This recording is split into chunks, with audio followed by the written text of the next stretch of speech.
Hello, everyone, and welcome to this session. My name is Ryan Bates. I'm a journalist from Trinidad and Tobago in the Caribbean. It's a great privilege for me to be able to lead this very important conversation. And this is one of the most important conversations we will have during this forum. Just before we begin, I just want to encourage you. There's a poll that will show up on your screen. We do encourage you to take the poll. It'll be very interesting to see where many of you are from and what sphere and sector do you belong to. It will be incredible to learn a lot more about our audience over the next half hour. Thank you very much for joining us.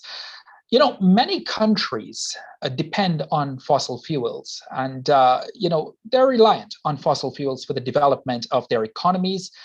And now they're faced with a predicament when economic progress is pegged to the production of oil and gas, but that in turn is accelerating the warming of our own planet.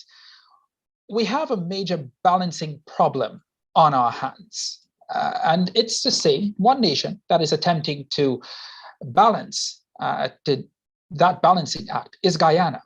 As NPR put it, Guyana is an emerging country, one of the world's newest oil producers at a time when world leaders are under pressure to reduce their country's reliance on oil, coal, and natural gas.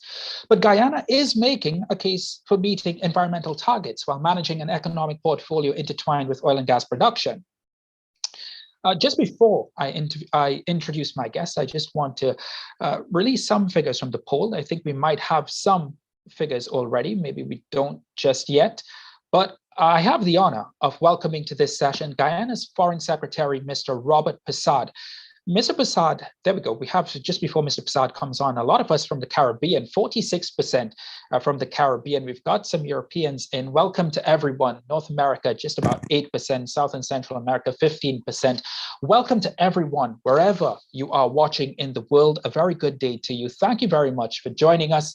I have the honor of welcoming to this session Guyana's Foreign Secretary, Mr. Robert Persaud. Mr. Persaud has expertise in oil and gas policy, environmental management, integrated natural resources management, and the production and management of the extractive industry. Mr. Secretary, we are absolutely honored to have you on this Island Innovation session. Thank you very much for joining us. The pleasure is mine, and I also want to extend a welcome to all your participants and certainly to yourself as the moderator of this session. So it's a pleasure to be here. Thank you very much, Mr. Secretary. Mr. Foreign Secretary, you are Foreign Secretary of Guyana, and like many other countries across the world, Guyana is now faced with a balancing act between fossil fuels and the future of our environment. How challenging is it to have to balance, your crude oil production, your oil and gas production with your environmental targets?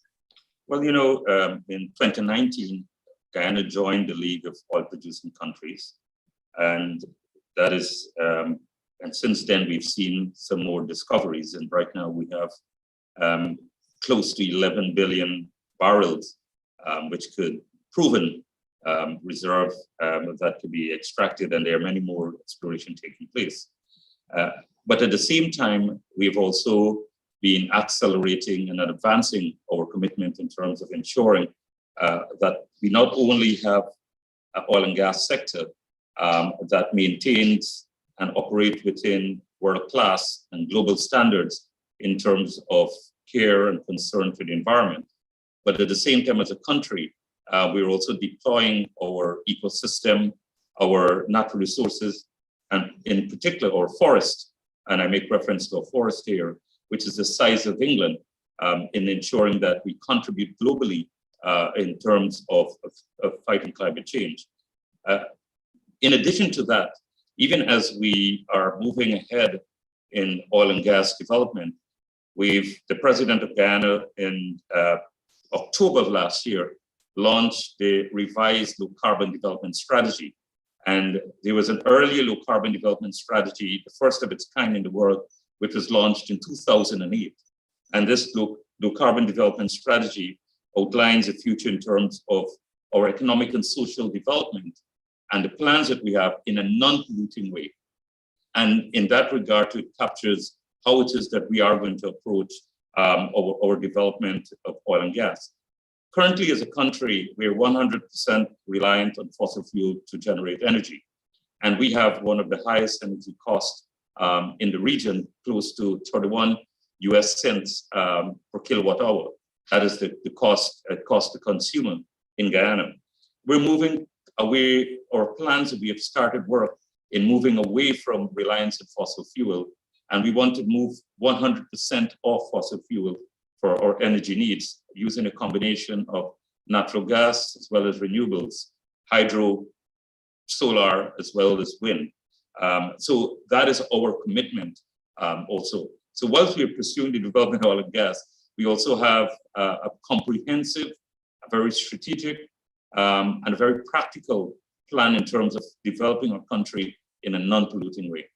Yeah, it's interesting that you say that, and it's very important, an important statement that you make, Mr. Foreign Secretary, because Guyana, being one of the newest oil producers in the world, does it now call for a new module, for lack of a better word, of producing oil and gas, given the emergency and the urgency with which the world has to deal with the changing of the climate?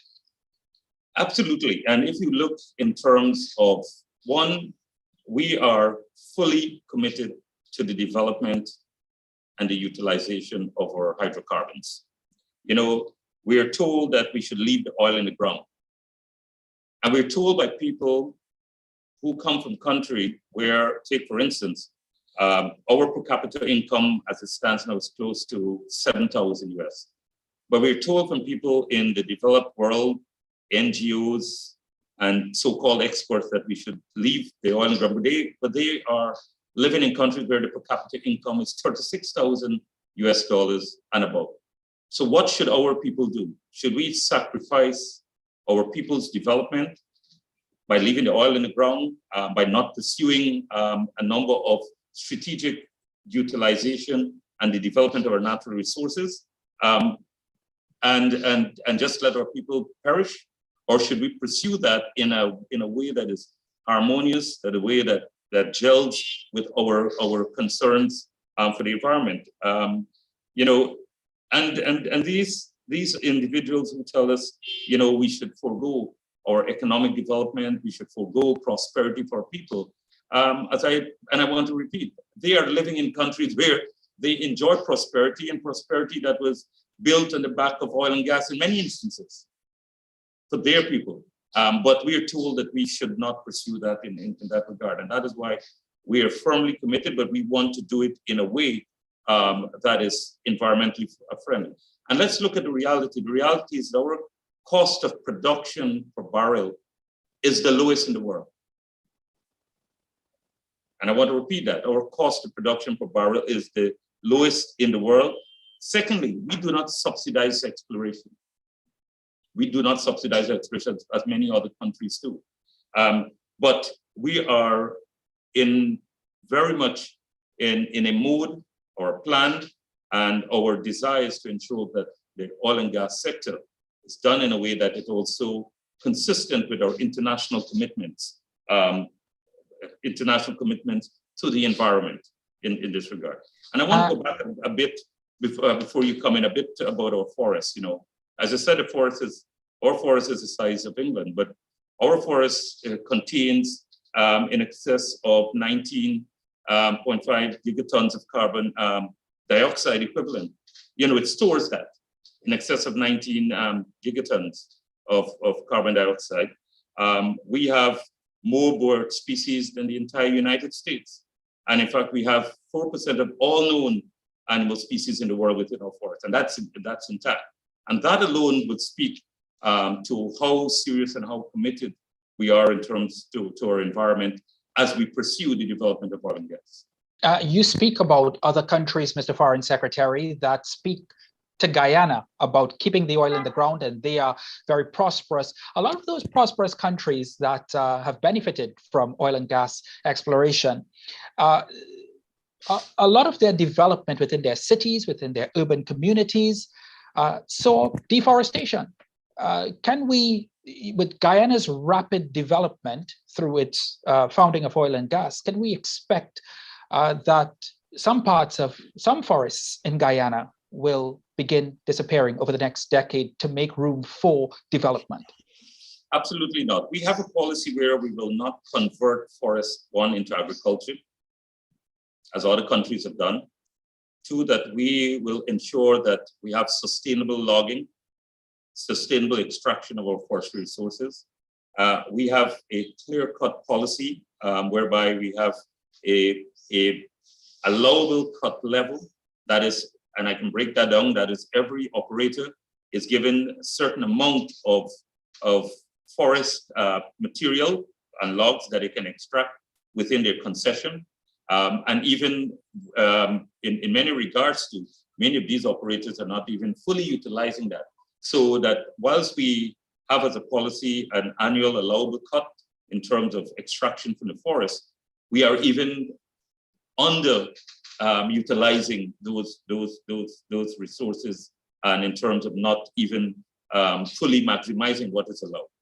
Another point to make too is that we have a verification system. That is how it is that we manage and how it is that we monitor our forests. And that is internationally verified. So much so that we were the first country to have engaged the government of Norway in a program whereby we were compensated, as it were, for the role of our forests, standing forests in terms of contributing positively to climate change in that area. So our track record speaks for itself, and certainly going forward, we're very firm and very committed to maintaining those policies, to maintaining, as it were, ensuring that our forest continues to contribute. I talk about the 19 plus gigatons in terms of its storing carbon dioxide in our forest. We want to ensure that our forest continues to play a part in tackling globally the effects of climate change.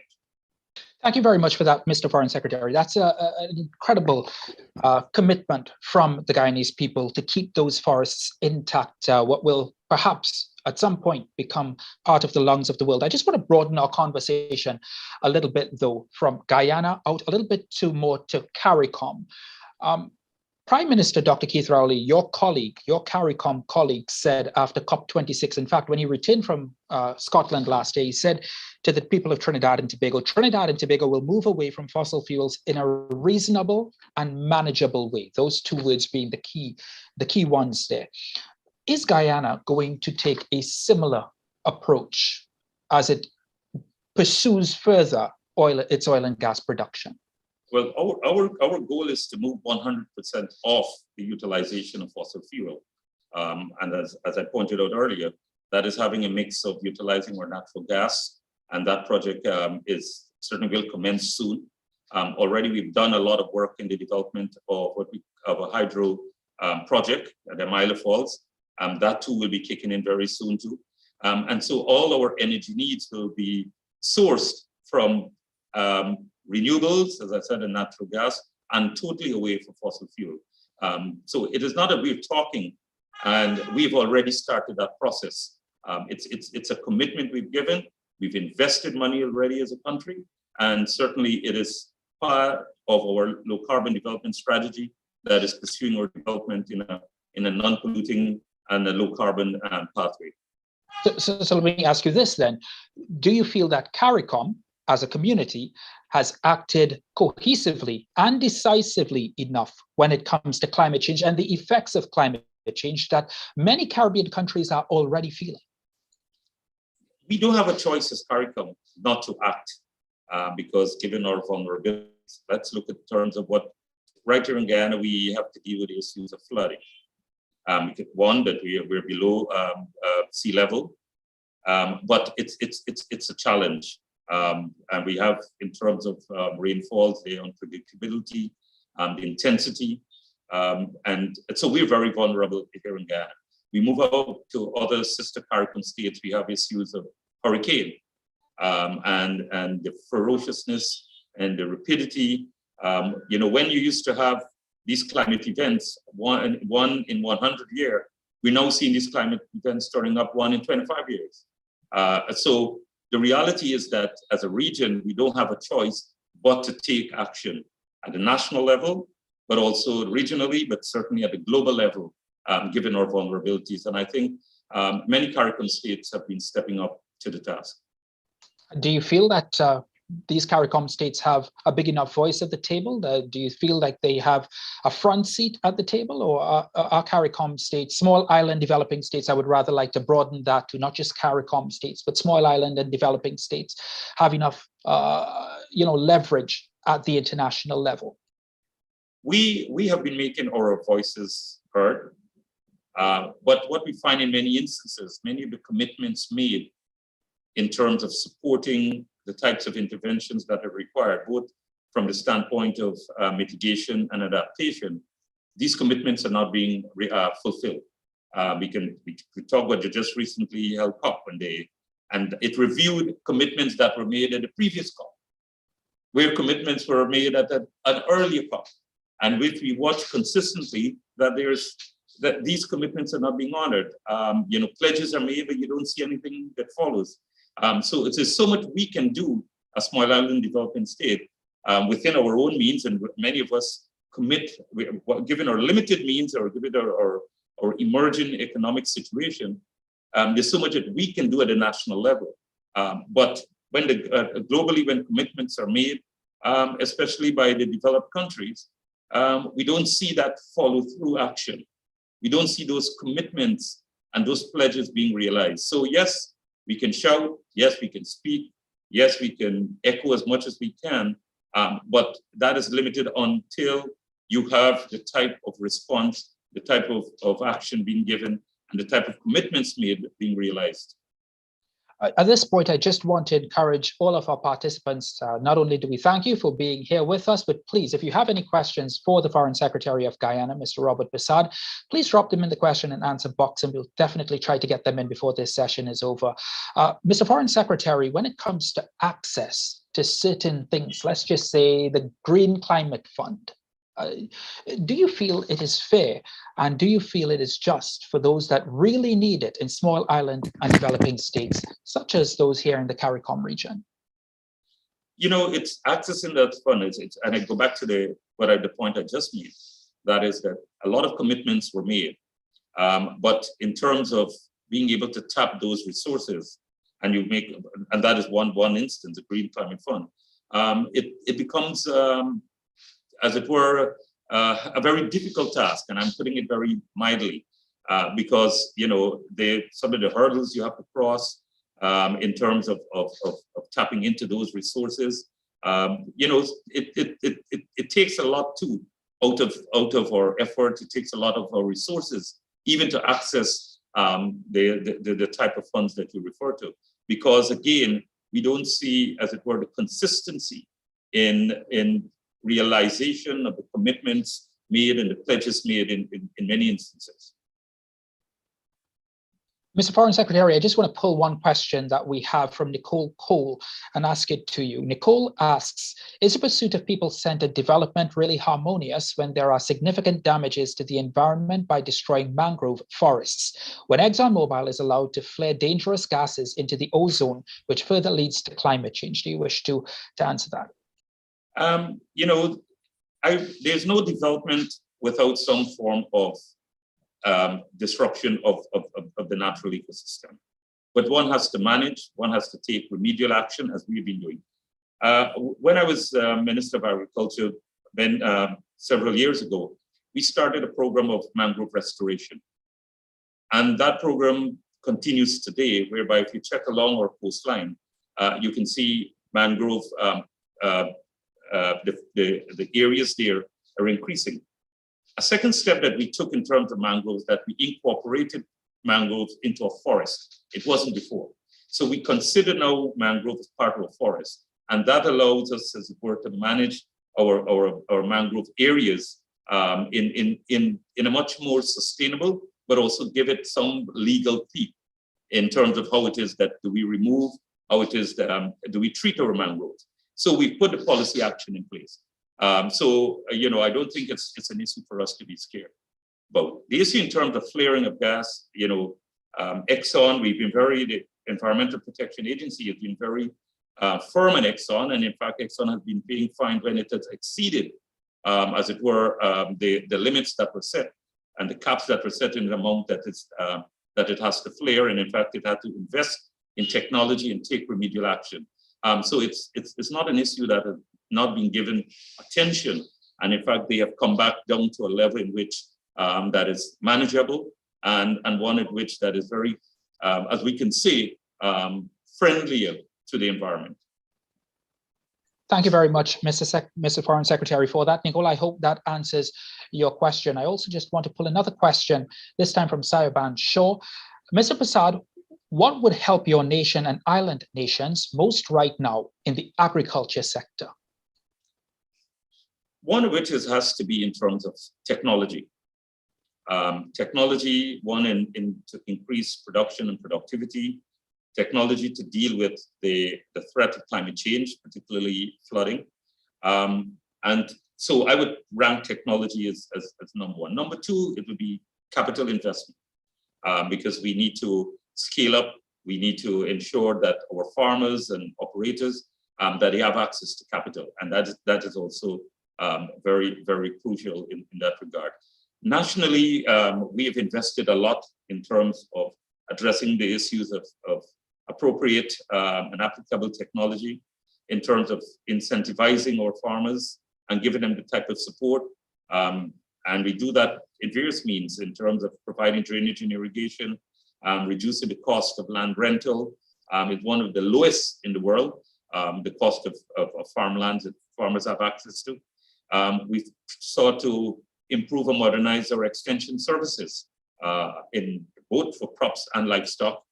So a number of interventions we've done. We've even made Guyana a hub for the region itself, because our president is the lead head on agriculture, and we've made a commitment, he has made a commitment, where by year 2025, we want to reduce the food import bill of the region by 25%. And we see Guyana is taking and playing a lead role in this regard. We bring in agriculture personnel from the other regions and training them in Guyana. We're transferring the technologies that we have here to other states in that regard. So we've been doing nationally for our farmers, but also we've been doing it for the region as a whole. Interesting. Pablo Cortines asks, Mr. Foreign Secretary, how will Guyana get the funding for such an important change in terms of going from fossil fuels to renewable energy when the compromise of US $100 billion a year from the developed countries to the developing countries is yet to be met? We've seen the development of our oil and gas sector as not being the backbone of our economy, but rather being an enabler of our economy, both in the short, medium, and long term. And in so doing, we've come up with a suite of interventions to ensure that we're able to finance and to develop both the renewables that we talk about, as well as the natural gas sector. And so one of the means and one of the approaches is how it is that we can deploy and utilize our earnings from oil and gas, so that we can, one, move in that direction, but also sustain our economy both in the short to long term. We don't want to go down the road where countries have built everything around oil and gas, and when the oil and gas, when you have stopped receiving discoveries or seeing discoveries, or when the price collapses such, your economy is left exposed and vulnerable.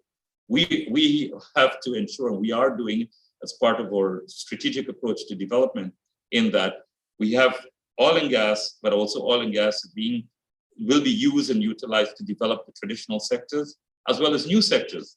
The traditional has been agriculture and mining, for example, but also we want to develop a manufacturing sector. We want to develop a viable services sector. We want to develop an eco-tourism sector. So it's taking that approach, and one of which, coming back to the particular question, it's utilizing those resources to ensure that we're able to meet and to implement the type of plans we have for the energy sector for our country. Yeah, I just want to tag on a question to that, just to follow up from me. Do you have a timeline for diversification that you would like to see, given everything that you have just said? It's work in progress. We've set ourselves targets in many regards, but it's work in progress, and we see developments happening every day in this regard. So things are fast moving in Guyana. We're not waiting. what I speak about is things that are happening, things that are in motion. So it's not like a plan and we're now looking how to execute. We have started that process in all regards. That is building out a new economy, that is ensuring that the existing contributors to our economic growth and development, that those are reinforced, those are made sustainable, but also looking in terms of new sectors. And we've started work in that regard. So there's a lot of work taking place. So it's not a situation whereby we're waiting to start. We have started. Thank you very much, Mr. Foreign Secretary, for that, answering both Pablo and I our questions. I have a question from Richard J. We are running out of time, I must tell you, with the Foreign Secretary, who has a very busy day, and we do appreciate all of your questions. I'm going to try to get as many in as possible. Richard J. asks, does Guyana have an estimate of what percentage of gas, solar, wind, and hydro will be utilized for their energy grid in the medium to long term? Additionally, are there fiscal and economic incentives to expedite FDI and local investment? Yes, start with the last one for us. Yes, we do have incentives. We have, in fact, we call what we have there is we have an investment code. We have an agency that is dedicated to look at investment, that is the Guyana Office for Investment. We have a detailed incentive regime, both for foreign and local investors, because we're not only thinking of foreign investors alone, we also think about people who live here and want to invest in the new areas that I point to, or even the traditional areas. So we have a very attractive incentive regime for investors. Going back to for the first question in terms of what it is that we intend to do in oil and gas, and if I can get it back, it slipped me the earlier question, just to ensure that I answer it directly. Sure. Can we pull that one back up, please, guys? All right, let me just pull that one back. Right. Does Guyana have an estimate of what percentage of gas, solar, wind, and hydro will be utilized?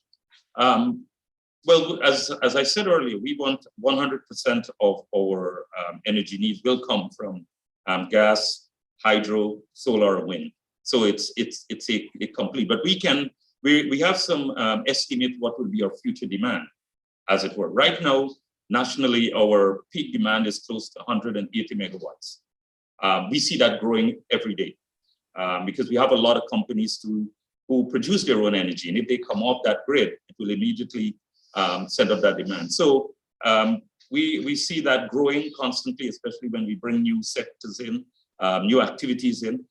So certainly we hope, and our desire is to ensure that we remove completely off of fossil fuel in terms of our production of energy, and to have that coming from or being generated by either natural gas, hydro, wind, and solar. So simple answer, yes, 100% will certainly be generated utilizing renewables and natural gas. I'm just going to stick one very quick one in, Mr. Foreign Secretary, because I think it's an interesting one. Someone asks in the question and answer chat, are there any benefits to the local communities, of which there are many across parts of Guyana, from floating LNG off the coast? I felt that's a very interesting question. Well, you know, the local community, I mean, what we do in Guyana is about all Guyanese. What we do in Guyana is about the benefit of all Guyanese. That is why we passed the Local Content Act, to ensure that services and activities within the whole oil and gas sector, that those activities are, you know, the benefit or people, no matter where they live. If they live in the remotest part or they live in the capital city, we want to ensure that they enjoy, participate, and benefit fully. And that is what our development is about. We're not developing Guyana for non-Guyanese. We're developing Guyana for all Guyanese. And so, without a doubt, the answer is yes. Mr. Foreign Secretary of Guyana, Mr. Robert Persaud, I want to say thank you very much for taking part in our session in what is a very busy day for you. We really appreciate your time and your perspective on one of the biggest countries, biggest topics in one of the biggest countries in South America. Thank you very much. Thank you very much, and I hope I've been able to add some more perspective and a better understanding of what's taking place in Guyana, because very often we're told what's taking place in Guyana by people who their knowledge and awareness of what's happening in the country is quite limited. So I do hope this afternoon we'll be able to bring some value added to that perspective and to the greater understanding of what's taking place in our country. Thank you very much for having me here. Because of your time, Mr. Foreign Secretary, we're all a little bit smarter and a little bit more knowledgeable about what is happening both in Guyana and across the CARICOM region. Thank you very much for being with us, and thank you all very much for participating in this session on balancing both our fossil fuel industry as well as our environmental targets, especially when it comes to green growth in Guyana. We really appreciate your time, and we want to wish you a wonderful rest of Friday. Thank you very much.